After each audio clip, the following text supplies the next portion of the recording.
जिस क्षण महर्षि मार्कंडेय एक बालक के मुख में समा गए, उसी क्षण उन्होंने समझ लिया कि प्रलय वास्तव में अंत नहीं है, बल्कि ईश्वर की लीला है।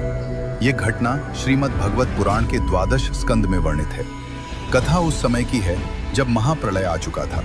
न पृथ्वी थी, न आकाश था, न दिशा थी, न समय था। चारों ओर केवल अथाह जल और सन्नाटा था। उस विनाश में भी एक आर्ष जीवित थे, महर्षि मार्कंडेय। जल में भटकते हुए उन्होंने दूर एक अद्भुत दृश्य देखा।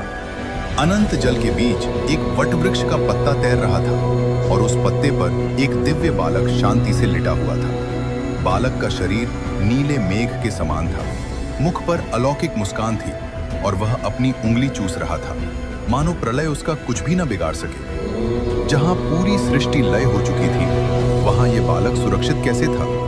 यही प्रश्न मार्कंडेय के हृदय को व्याकुल कर रहा था। जैसे ही उन्होंने बालक को प्रणाम किया, बालक ने मुख खोला और अगले ही क्षण मार्कंडेय स्वयं उसके भीतर खींचते चले गए।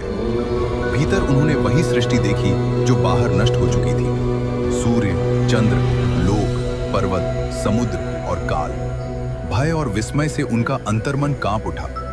अगले ही पल वे पुनः बाहर आ गए और बालक पहले की तरह वटपत्र पर मुस्कुरा रहा था।